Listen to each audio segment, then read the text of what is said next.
RDAllen right here playing Farming Simulator 22, and welcome back to, well, you can see the title right on the screen here, the Upper Mississippi River Valley here. And I was just sitting here waiting for the game to load here. We're on the start screen, hit the start button right down there, it just finished loading. And I'm looking at this picture here, and I don't know why I've never noticed this before, but like the right-hand side of the screen, Evan, looks like it's pretty correct. You got your shadows down here, and like, okay, see, yep. Well, actually, no, I changed that. It's not quite correct either, is it?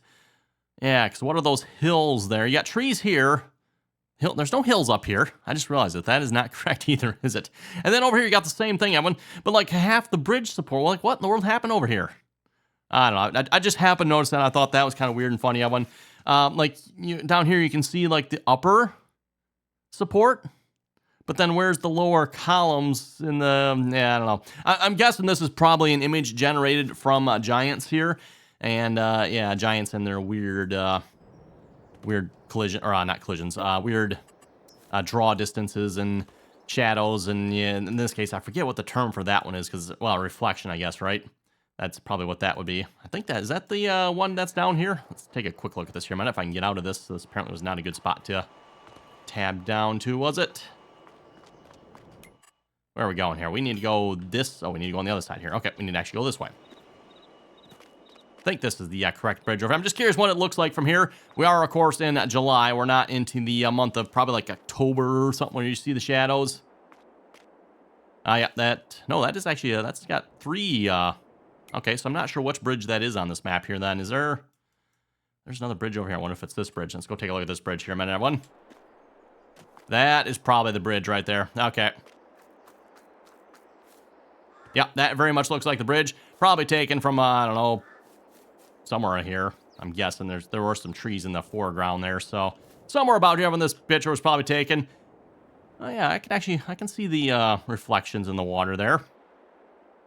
That's interesting. They had that one there maybe doesn't quite look right there, because there I can see a hill of one, but there's obviously trees up there, not a hill, so I don't know, whatever. Anyway, I thought that was funny. Some of you folks might find that interesting. So we're going to get back into the farming here again this episode. Since last episode, finished selling all the soybeans here, by the way. Almost $6.5 million here we're sitting at now, so not too shabby there. One, I said when we did all the soybeans, that was kind of the one problem with soybeans. We got to wait all the way till the month of July before we get our money on that. Oh well, is what it is. We got $6 million. Not sure what we're going to do with it, because yeah, I don't know, equipment-wise, we're looking pretty good here. And as I've said before, I do plan on wrapping this series up here at the end of the harvest. The fall harvest, by the way, not the harvest here we're about to do this episode. Again, we're going to get the winter wheat and the... what else do we got? Oh, oats, honey, right? Yeah, so winter wheat and the oats. And we got our two John Deere X9 1100s here. We're going to move out, actually, the headers. Oh, they're right next to it. Perfect. And I know I keep mentioning this, Evan, but if you're looking for a good way to transport those headers, those flatbed trailers look like they are the way to go, everyone. It'd be nice if they were just a little bit shorter, but... Or what we need, everyone, is someone needs to make like a proper header trailer that has like the same functions as those flat deck trailers, like straps, I guess. As much as I hate to see straps on it, because that's not quite how it's supposed to be done, but hey. Works, which actually, that's actually not too far from the way it's supposed to be done in real life, Evan. In real life, a lot of times you'll have some sort of hooking mechanism on the header, whether it's a strap or something that you actually physically connect to the header once it's on the trailer.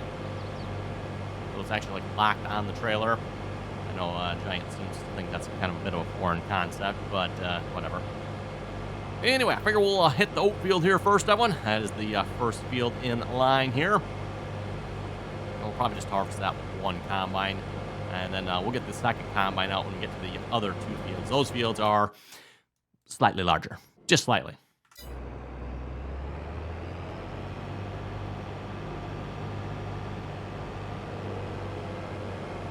Okay, I think I'm just going to leave the combine up on the road here for now. I will pull down in with a header, and then we'll figure out where we got to be. Again, I am running with crop destruction turned on, everyone, and doesn't bother me too much with crop destruction turned on. We've had a few issues, and it's like, I don't like this, but so far it hasn't been that too bad. Taking the other truck. As much as I like that truck, that truck, way too loud. Way too loud. Actually, no, I wonder. I just happened to think of something. Again, when it comes to mod, Giants has changed up the way sounds are handled here in Farming Simulator 22. I have not taken the time to understand how that all works, but I just happen to think, I think there is a volume in the configurable files for the mod. If there is a volume, I might be able to just go there and turn it down, and that would make that a little bit more of a usable vehicle. Anyway, going back to my discussion there about crop destruction, that one definitely has made me think a little bit more how I do things here, because before I'd probably just pull out in the field and just, okay, grab the header, be done with it. But now, if I do that, I'm going to destroy some crops. So I think what we're going to do, we're going to back the combine down in there. We'll leave this up on the road, grab the header. Well, actually, if the combine goes high, this might be the only problem with this. The header trailer would probably work, Evan, but these flat deck trailers, they are a little bit too tall for this. Those may or may not work. I need the header, like, on the other side of the trailer. Actually, you know what? If I pull in, that might work. I like, okay, you know what? New plan. New plan. I like that better. We can drive on the neighbor's crop. That's not going to cause any damage. Let's pull down in the ditch there a minute. And we're going to turn in here. And we'll try to pull along as close to the edge of our field as we can. Without actually, like, destroying crop, right?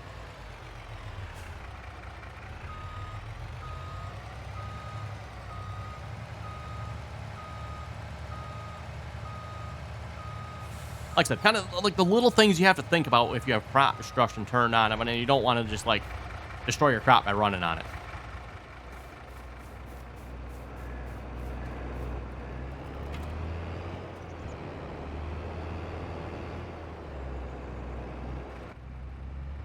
Okay, now the fun part, getting this off the trailer here. You can see how high the feeder housing is here, so it's not quite tall enough. So far, it's worked every time I've tried this, but...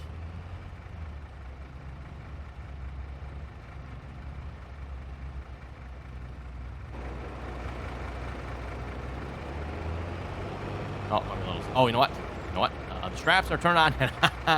Yes, it would help if I do that. There we go. See, there's your problem, Evan. Boy, that sure worked nice, didn't that one? Like, that header was not coming off that trailer. And mind you, but depending on what header you're using, you probably don't need to go to such extreme measures. But these particular headers here... Oh, wrong button. They have a bit of a wandering problem. So if you just leave them somewhere, they will wander off on their own, as I like to say. I don't know if there's a better description of that or not, but that is essentially what happens. They will wander off on their own, and they're gone, right? Okay, let's get the grain cart down here. That one right there worked. Wow, what are the chances I would tab right to a grain cart? Pretty good, I guess, apparently, because that's what we did. We'll grab the 1300 here. Maybe come harvest time, maybe we'll have to look into upgrading to some larger grain bins. Grain carts. What do you folks think?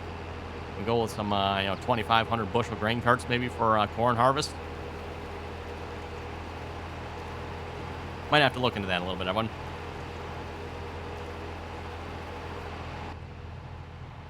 One way we can spend a little bit of money, right? One thing's for sure, we're definitely going to end this series here with, I would say, a fairly good sum of money. In fact, actually, let me check. I think we have the loan paid off at the moment, too, don't we? Yes, we do have one. We have a $0 loan at the moment as well. I won't say that always happens, but definitely will with this series. We are sitting at $0 on the loan, and we could probably, outside of maybe buying land, everyone, which even if we bought land, I don't know. Can we, we own quite a bit of land here at the moment.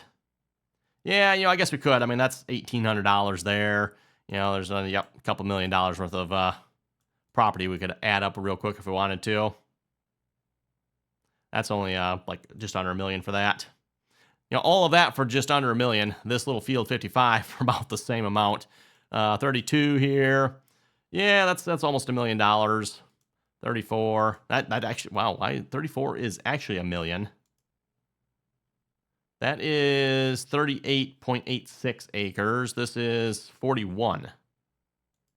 Oh, okay. 34 looked larger to me, but just lying to me, apparently. Optical illusion, it actually isn't.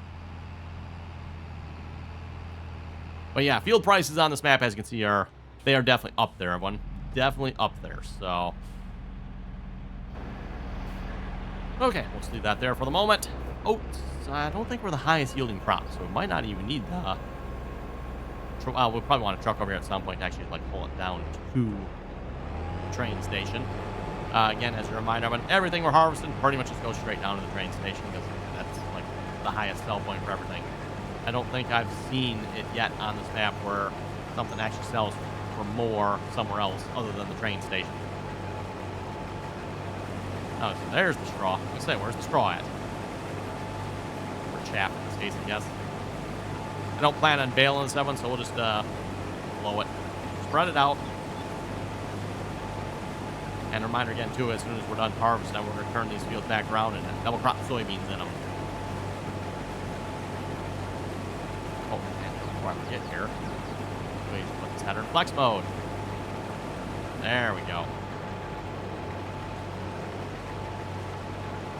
Contour to the field a little bit better.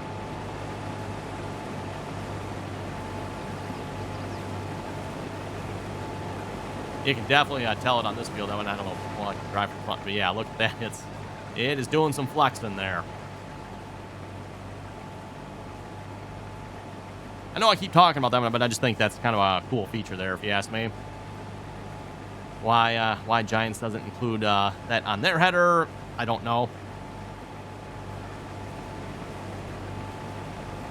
Giants seems to like to treat their equipment like rigid pieces of equipment. Like there's no flex at all in them, which is not true to how real-life farming equipment is. Real-life farming equipment usually has quite a bit of flex in it to accommodate, hills and slow changes in terrain, right? Or even rapid changes in terrain. It's something we've discussed about this before too, Evan. Back in the day, 50 years ago, didn't have to worry about that so much, right? Little 10-foot wide header or something like that. The ground is probably not changing that much over 10 feet, right? You don't need to worry about too much flex there per se. However, nowadays, you got your 45s and your 50 and your 60-foot wide headers. Yeah, that's become a little bit more of a real problem, right? You need a little more flex in that header because over 50 feet, that ground can definitely make some changes. Especially when you're like along roads and stuff like that. That's probably where you're going to see the most benefit from something like this. Out in probably in the middle of your field, it's probably a little bit more slower changes. Still probably some benefit to it, but change is probably going to be a little bit slower. Why is the crop worse here? Looking at the map here, I was like, and you can see it from last time around too. Like this section here was worse. Weird. Oh, I was going, okay, maybe it's going to continue to stay worse here. Oh, maybe not. Oh, no, it's back to green again. Okay, weird. Interesting to see if the next pass is back to the green then. I don't know. As I've said before, everyone, don't trust the yield map. That yield map is obviously lying to you. Yeah, it's not actually correct. Which is kind of unfortunate. You think Giants would actually make that yield map correct, but it's not one. Basically, the yield map, everyone, is telling you what it can be, but not what it actually is, if that makes sense. So it's not that Giants is necessary. Well, I would say Giants is lying to you with it. Yeah. If we're being frank about it, everyone, it's fine. It's just Giants doesn't seem to understand how to do data when it comes to actually yields. So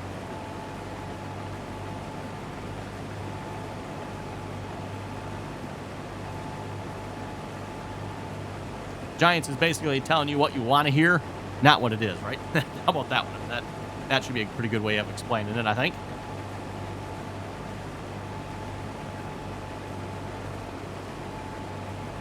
That's about half full here. First pass around the field.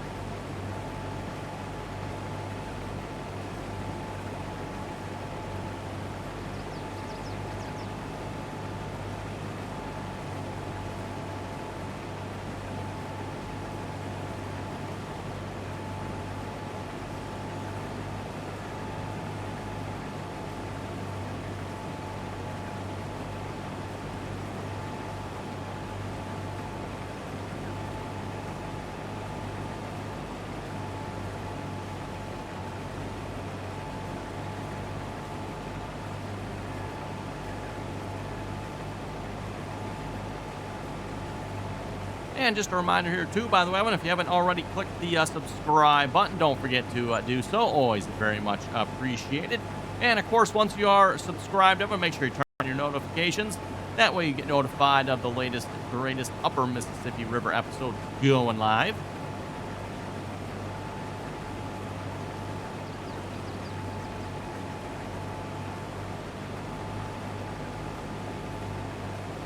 And, of course, if you like the video, don't forget to give it a thumbs up.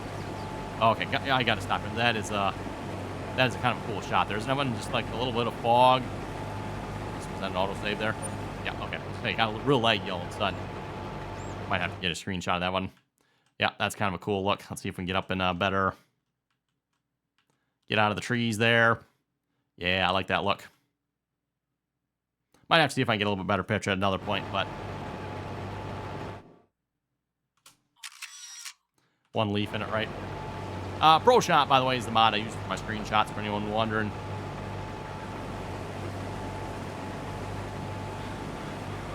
You just hit the pause key on the keyboard. Yes, Evan, there actually is a pause key on the keyboard. I know. How many folks ever use that key on the keyboard, right? I can't say I don't think I've ever used that key a whole lot. As far as keys on the keyboard, I've never really used them, and I think scroll lock is probably one of the ones I still really have never used yet a whole lot. Don't use the scroll lock key.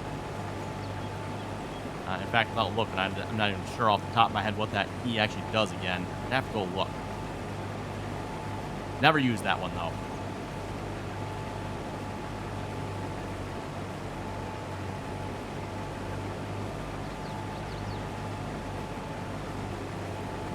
And actually, speaking of keys, in the same family, I have one like numlock. Like, when do you ever use numlock? For those of you who don't know, numlock turns off the keypad on the side of the keyboard. Why that's a feature I want, I'm not entirely sure of one, but that is an option, I guess. If you want to turn the numlock or the keypad off, you can. Like I said, one of those features I don't think I've really ever used. Not to say I haven't accidentally done it, but I've obviously probably a few times accidentally pushed the numlock key and accidentally turned it off, but never, like, on purpose have I ever used the numlock key. I don't think I have.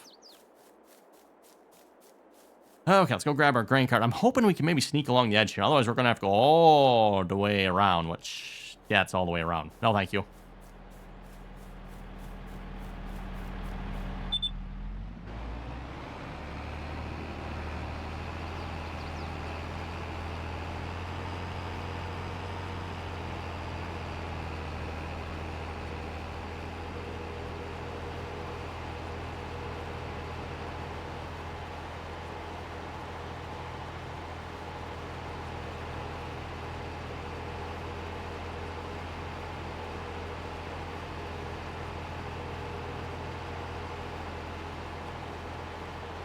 Good so far. And again, we have crop construction turned on out, so we don't want to just go through the field if we can help it here. I see the combine over there.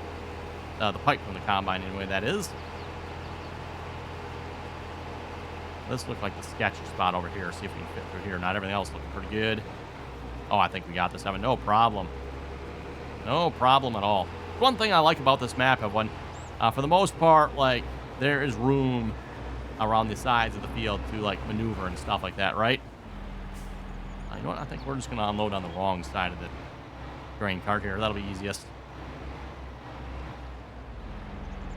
Open the cover.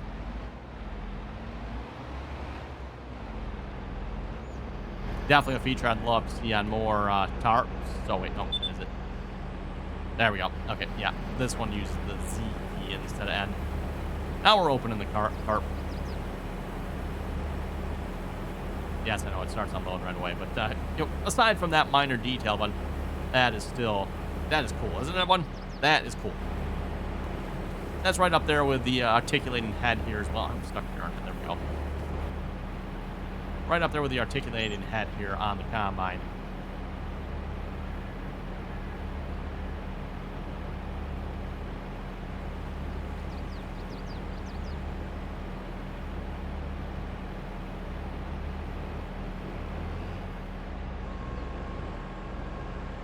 Okay, make sure we get it out of the crop here. Don't want to lower this header down in the crop. Otherwise, yes, it will destroy the crop. Ask me how I know.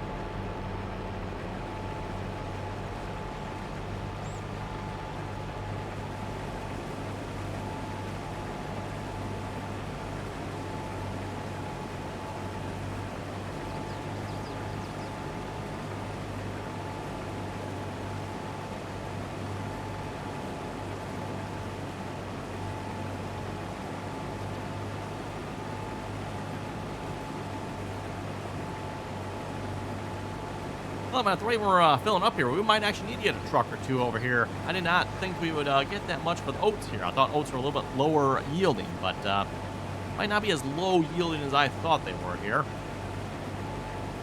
Probably made it, what, halfway around the field here before we needed to unload? I guess we'll find out when we get up to the other side there, how full we actually are. Or if we need to unload again, then we'll have our answer. Oh, you can see that articulated head at work again. Maybe not quite as drastically here this time, but you can tell by looking at that error bar there, and you can see the one side is tilted up just a little bit. And the combine will usually run a little bit more level too when that's happening. And actually, speaking of the combine running level, that is actually something you want. You know, if your combine can stay level, that is ideal. Or the combine itself can sometimes correct for that a little bit. Some of the newer combines will actually tilt the internals of the combine to compensate if you're on like a little bit of a hill or something. Because again, you want the material in the combine to be flowing as levelly across the sieves as possible. If it's not level gravity takes effect, right? The material that's flowing across the sieves will tend to go down one way or the other way. So keeping the combine level, or again, like I said, some of the newer combines, they will tilt the sieves a little bit and or compensate speed-wise to, you know, help one side versus the other, depending on which way the combine is tilting. The X9s, I believe, do that to some extent.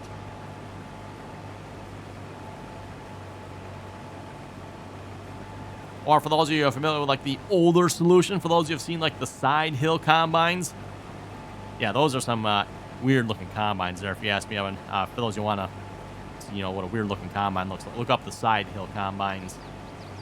They're obviously designed for harvesting on the side of a hill.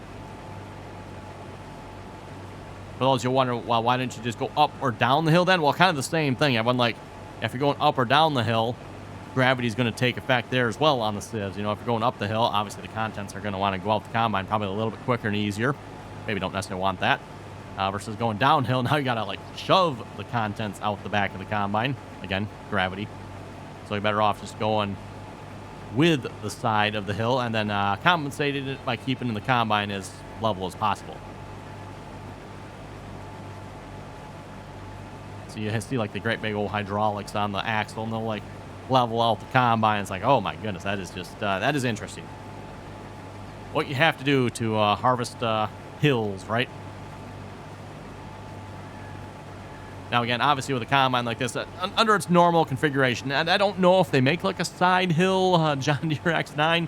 I don't know if I've ever seen any pictures of that. It's only been the older combines I've seen the side hill versions of.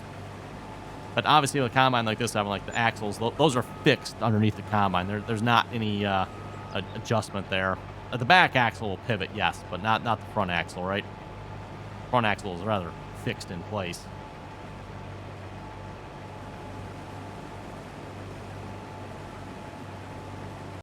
And before I forget here, let's see if we got any comments to check out or not.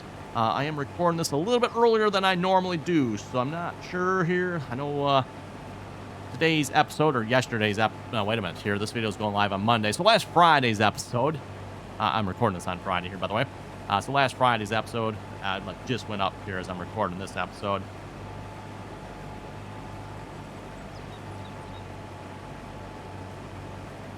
Keith was saying, I see Mike Mitchell finally came to his senses and got a proper red tractor. What? Oh, I'm going to have to go over there and have a talk with him about that. I must have missed that. I have not seen that episode yet then. Did he get one of those Case 715 quad tracks? For those who watch Mike Mitchell on YouTube, seems like he never has enough horsepower and enough tractor for what he is doing. So I can definitely see him going for the larger case quad tractor 715. Definitely seems like something he would need.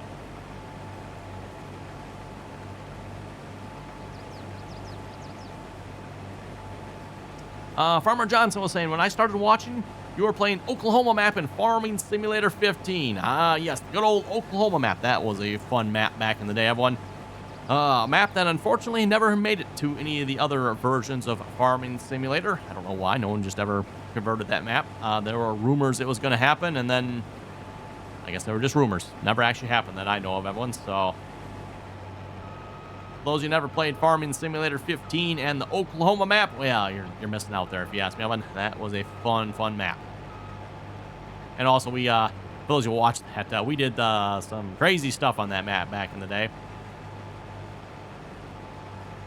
You know, running multiple combines.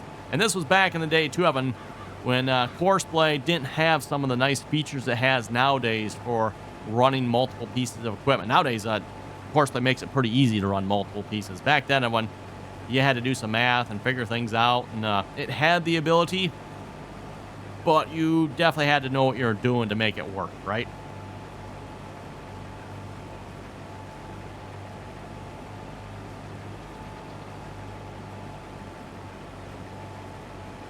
And we're almost full here again, which, by the way, we made it all the way around the field, and we're on our second pass around, so we were past halfway the first time we emptied.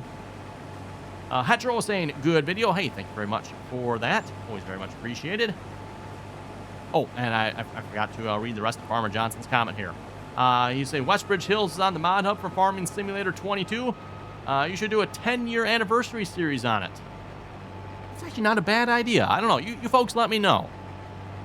I don't know if we'll do that for our next map, by the way. I do actually have some plans. And it might involve the DLC. The new DLC is out on one, so we at least have to check it out, right? So that is probably my plan for the next map. But we might have to do a little checking out on Westbridge, or maybe even just like a little series of some sorts. Oh, Kevin, and we're back here. Had to go answer the door there a minute. I forget exactly where we are at here, but I see the combine is full, so we better go unload that here a minute. And then I think it was about time to wrap it up here for this episode as well. Oh, that's right. We were talking about the Westbridge Hills, weren't we? Yes. Might have to do just like a little mini series or something on them. You know, go back and reminisce. Again, as I told you folks here, was it a few episodes back? I believe we're under like our 10-year anniversary here for the channel, so might be kind of fun. You know, go back and see where we started from, right? Might have to pull the old headset back out and even record the episode with that. You never know. We'll have to see. We'll have to see once, everyone. In fact, actually, oh no, wait, I might be a little too late. I was gonna say the computer I first started recording on, my cousin actually has. I think he just sold it though. But the computer I started my channel on, my cousin. Whoa, ooh, that was close. That was close. He actually had that computer yet, so I could have actually gotten that computer back. Oh boy, that'd really be going down. Old times, right, everyone? Oh boy. Old Intel i7 940 CPU. I think I had, I'm trying to remember, was it 12 gigs of RAM? No, I don't know if that doesn't quite sound right. 24 gigs of RAM, I bet. It was probably 24 gigs of RAM, I think. It had 6 slots in it, if I remember correctly. Or was that a 4? Maybe that was a 4 slot. I don't know, whatever. Don't even remember what graphics card I had it paired with again, but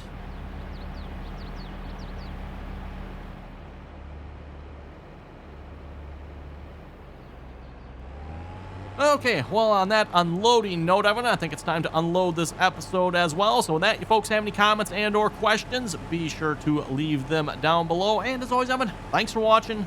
Until next time.